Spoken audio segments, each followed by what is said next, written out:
Welcome to another week of the Winter Forecast.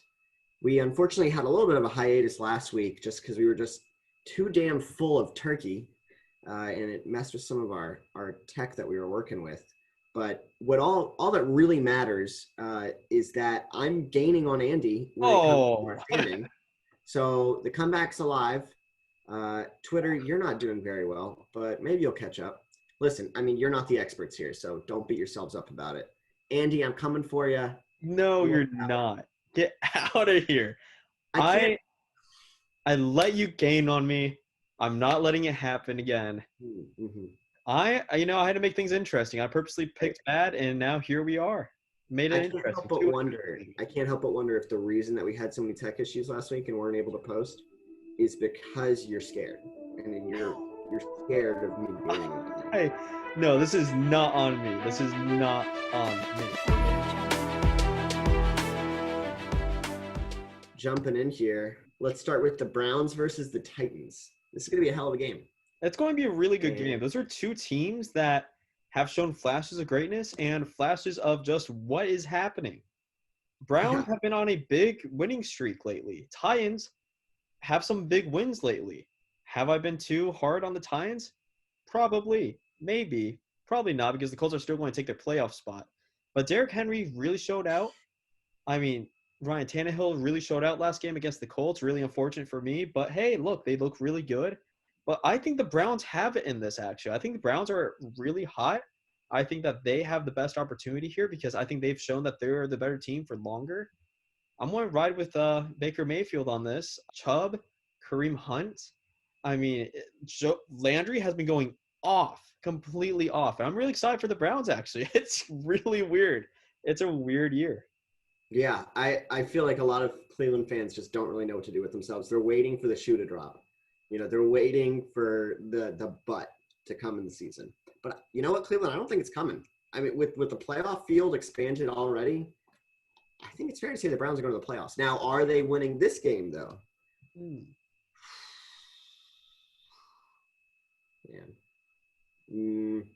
No, they're not. Here's the thing. All right, Andy, you're biased against the Titans because you're a Colts fan.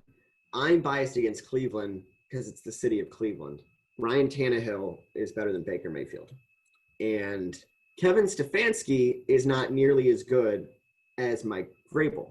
All right. So between Vrabel and Tannehill, I think they've got this game in the bag. I think it's going to be a hell of a shootout, though, because you got two quarterbacks still trying to prove themselves. And we get to see, I mean, this is going to be running game of this game, the combined running game between Chubb, Henry, and Kareem Hunt. It's going to be phenomenal. I can't hell of a game. Yeah, it's a really good game. Plenty of points. But I think the Titans are going to pull this one out. Be a hell of a game. All right, now another game that's going to be a hell of an offensive game, potentially, is going to be the Rams versus the Cardinals. Can the Rams right the ship?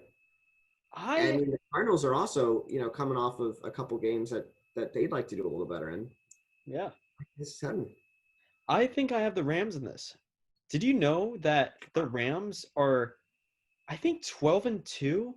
Or at least Sean McVay is 12-2 against the Cardinals and the Seahawks. They just don't lose to those two teams. Somehow, some way, I don't know what it is, but he will not let them lose this game, I feel like. I think that the Rams are a spectacular team. I think that they should be on top of their division. I don't think the Cardinals deserve to be, or the Seahawks, and 49ers are going to do anything. I think the Rams have one of the best wide receiving cores in the nation. I think that their defense is going to be really good. DeAndre Hopkins against Jalen Ramsey. That's going to be a matchup and a half. But I think Jalen Ramsey wins that game for the Rams. If this game just came down to the passing game, I would maybe agree with you.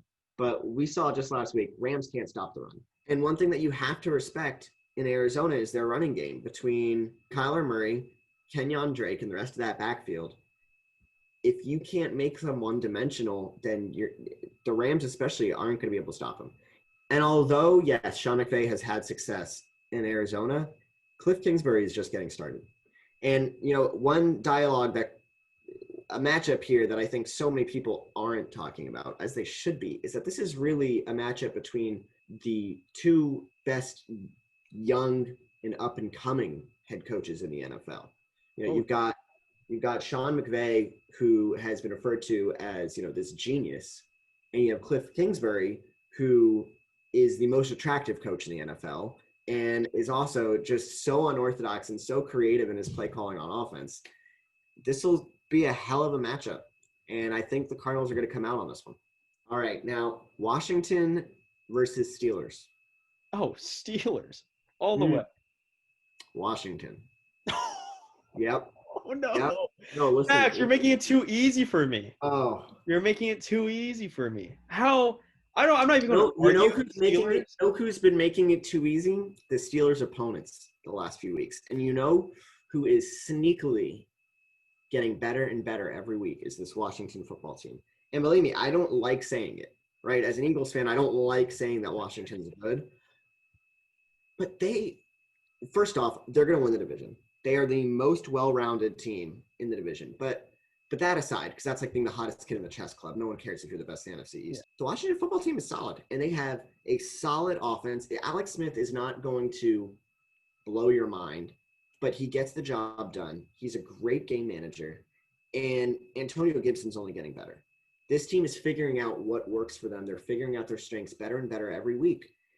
I'm not saying that they should be favorites in this game. I understand why the Steelers are favorited, but I tell you, so long as their guard's a little bit down, I think Washington and Riverboat Ron pulls this off, and you can lock this in. All right, this is going to be the best pick I've had since the Raiders over the Chiefs earlier on this season. All right, so lock it in, remember it, because I called it first. All right, NFL, ESPN, remember, Max Winter called this first, so give me that job offer. I'm not even going to take time to argue this point. It's just the Steelers all the way. I do not believe in the Washington. Sounds like you don't have an argument. That's fine. It's fine. I get it. Don't want to waste your time on losing argument. There's just no point. This is a give-me team. Give me one for the Steelers. And now on for our quick picks. Some interesting choices here on Andy's part. Obviously, much better decisions on mine, but we're not going to hold it against him. We're not going to hold it against him. It is another week of football, and shockingly enough, another week that Adam Gase has his job. I mean, I wish that I could be in the position Adam Gase is in. If I was as bad at my job, I mean, what would it look like for you, Andy, working at TQL? What would it look like for you if you were as bad at your job at TQL as Adam Gase is at his? Obviously, you'd be fired. But my question is not that. My question is, what would that look like? If I was an Adam Gase level bad at my job and was not getting fired, this is what it would look like. I would be showing up 30 minutes or more late to work. I would be giving away money on the phone, and I'd be sleeping on the job constantly because he's doing his job, but just so poorly. So I guess I wouldn't be sleeping. I would just be, taking 2-hour lunches and then just coming back and taking my lunch coma. Trying to fight your boss. Yeah, I would probably getting drunk in the closet. Yeah, something like that. Sure. I can't say that I'd be doing much better. I think I'd probably have burned down a couple social media accounts by now. Probably gotten banned from Twitter. Who knows what else? I'd probably have 1 or 2 restraining orders somehow. I don't know. I don't know how that fits into this at all. But I find a way if I was as bad at my job as Adam Gase is. So, shockingly enough, he has now outlasted Matt Patricia. Not to say that the Lions shouldn't have gotten rid of Matt Patricia, but here we go, another week and another coach that loses his job before Adam Gase. Adam, I don't know what your secret is. I don't know if you have dirt on management, but if there's some trick that you've got going, if you have your own Art of the Deal book coming out, fill us in because we'd love to hear. Please. So, Max, happy December. It's finally December. We're almost done with 2020. That means that we're almost done with the longest year ever in history. This one was 365 days long, man, but felt like 67 months.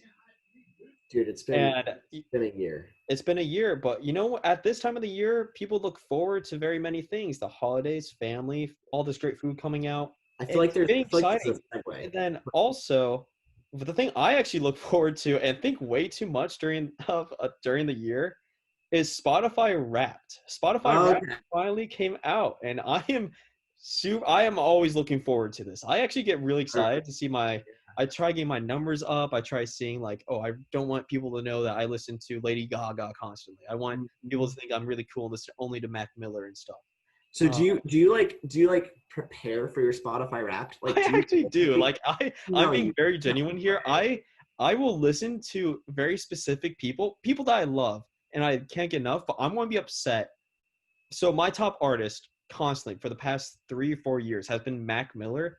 I don't want that streak to end.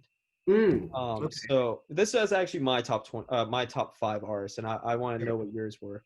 Yeah, Mine yeah, went in this order: Mac Miller, Joji, if you know him. yeah. I saw, dude. Beautiful. Joji has been over everyone's lately. So beautiful. He's good. Tyler the Creator, Yep. Eminem, and then Brockhampton. I think those people. Oh, okay. First off, I I love respect the shit out of that last one. I They're love not on enough Brockhampton. top They were five. my number 2 last year and number 3 on the decade. I love Brockhampton. Wow, I sound like a basic bitch compared to that. Then. Oh wait, what are yours? Well, okay. So my top five. All right. So number one, uh, not surprisingly for me, was Glass Animals. They released their new album this year. I was all about it. My top like 5 songs on the year were all from the new album. I'm not ashamed. Yeah. Number two is Tame Impala, which really surprised me because obviously I love Tame Impala, Yeah. but I haven't listened to that much of them lately. And it was then that I remembered they released their most recent album, I think back in February. All right. And I listened to it a ton back then. But here's the thing, February to me feels like 10 years ago. Oh. So when I saw them in my top 5, I'm like, no way. There's no way that was this year. So somehow I guess that counts. But I feel like we should have Spotify Wrapped every month at this point. Oh yeah. Number 3 was Billie Eilish, who I what? No. What? I mean, she's no, their own. come for me. She's Billie beautiful. Eilish is great. I want to hear it. I love What? her voice, but that is so basic of you. What? I don't care. Yeah. I hear all the time that she is like 100% artificial, like created in a marketing lab, and every single like everything she eats, everything she wears, every decision she makes is focus group tested before she makes it. And you know what? I don't give a shit. All right, if I like her music, I like her. I don't. You know, No shame, no shame. right? But I'm just calling you out for being one of the basic Call it followers. what you want. Yeah, you know. I am a Billie Eilish stan, and I probably will be for the foreseeable future because those marketers know what they're doing. And then number 4, which was actually a little bit surprising for me, was Mac Miller. And you know, yeah, right. I'm all about Mac Miller, but the interesting thing is I really only listen to probably no more than 5 or 10 songs by him, like ever, at all. But I just consistently shuffle through them. Mm-hmm. And so they just find a way. And I also really like listening when I run. So I think that's how he got in there. Yeah. Oh, yeah. Number 5 was Tyler, the Creator. Hey, look at us. Yeah. I was very happy about that because I feel like I haven't listened to enough of Tyler, even though I have a poster looking at me right now of Tyler, the Creator. That's true. I've been in your room. You have a Tyler, the Creator poster. He has to be in your top 5. Yeah, he's pretty great. He's pretty awesome. And he's just a fun guy. Yeah. So definitely all about that. Now, where my list gets really interesting is in my top songs.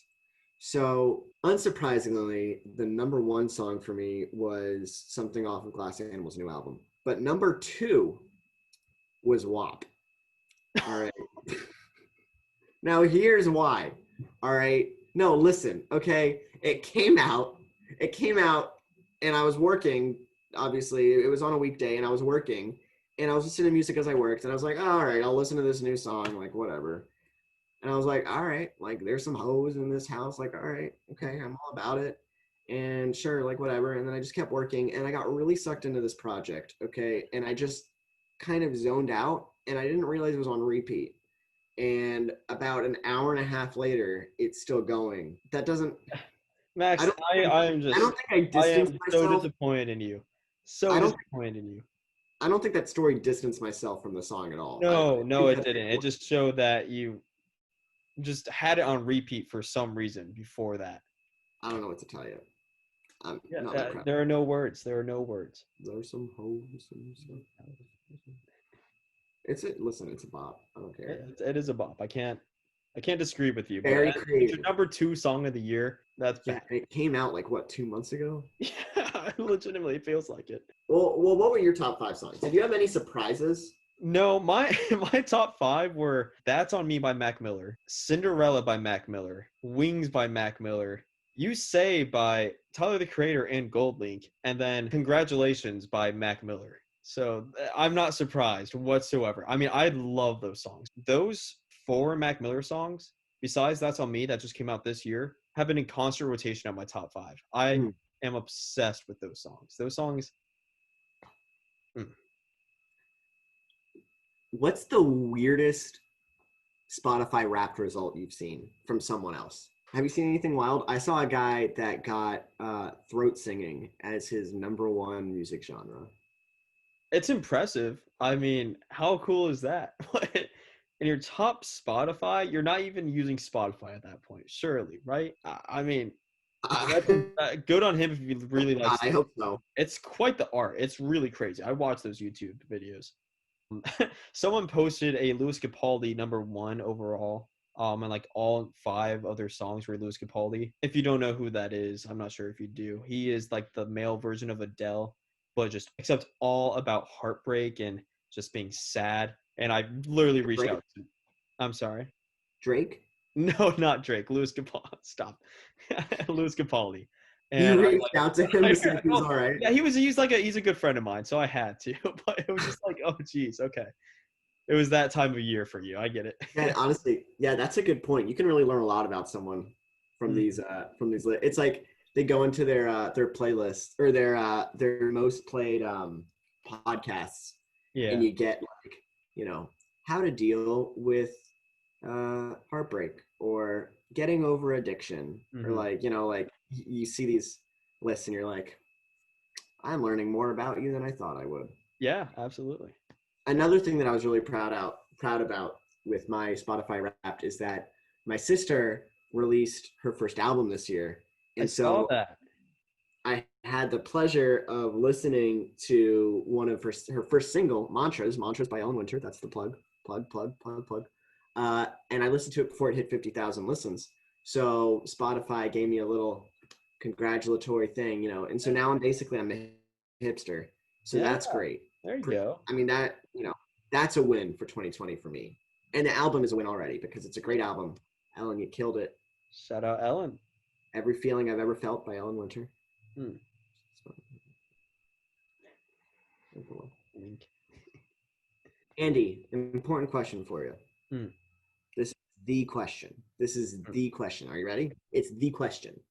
I want all of it. Bring me all the smoke. PlayStation 5, Xbox Series X. I'm really torn. I don't really play video games. When I was younger, I had a PS like 2, and then I was like, all my friends have PS or have Xbox 360s.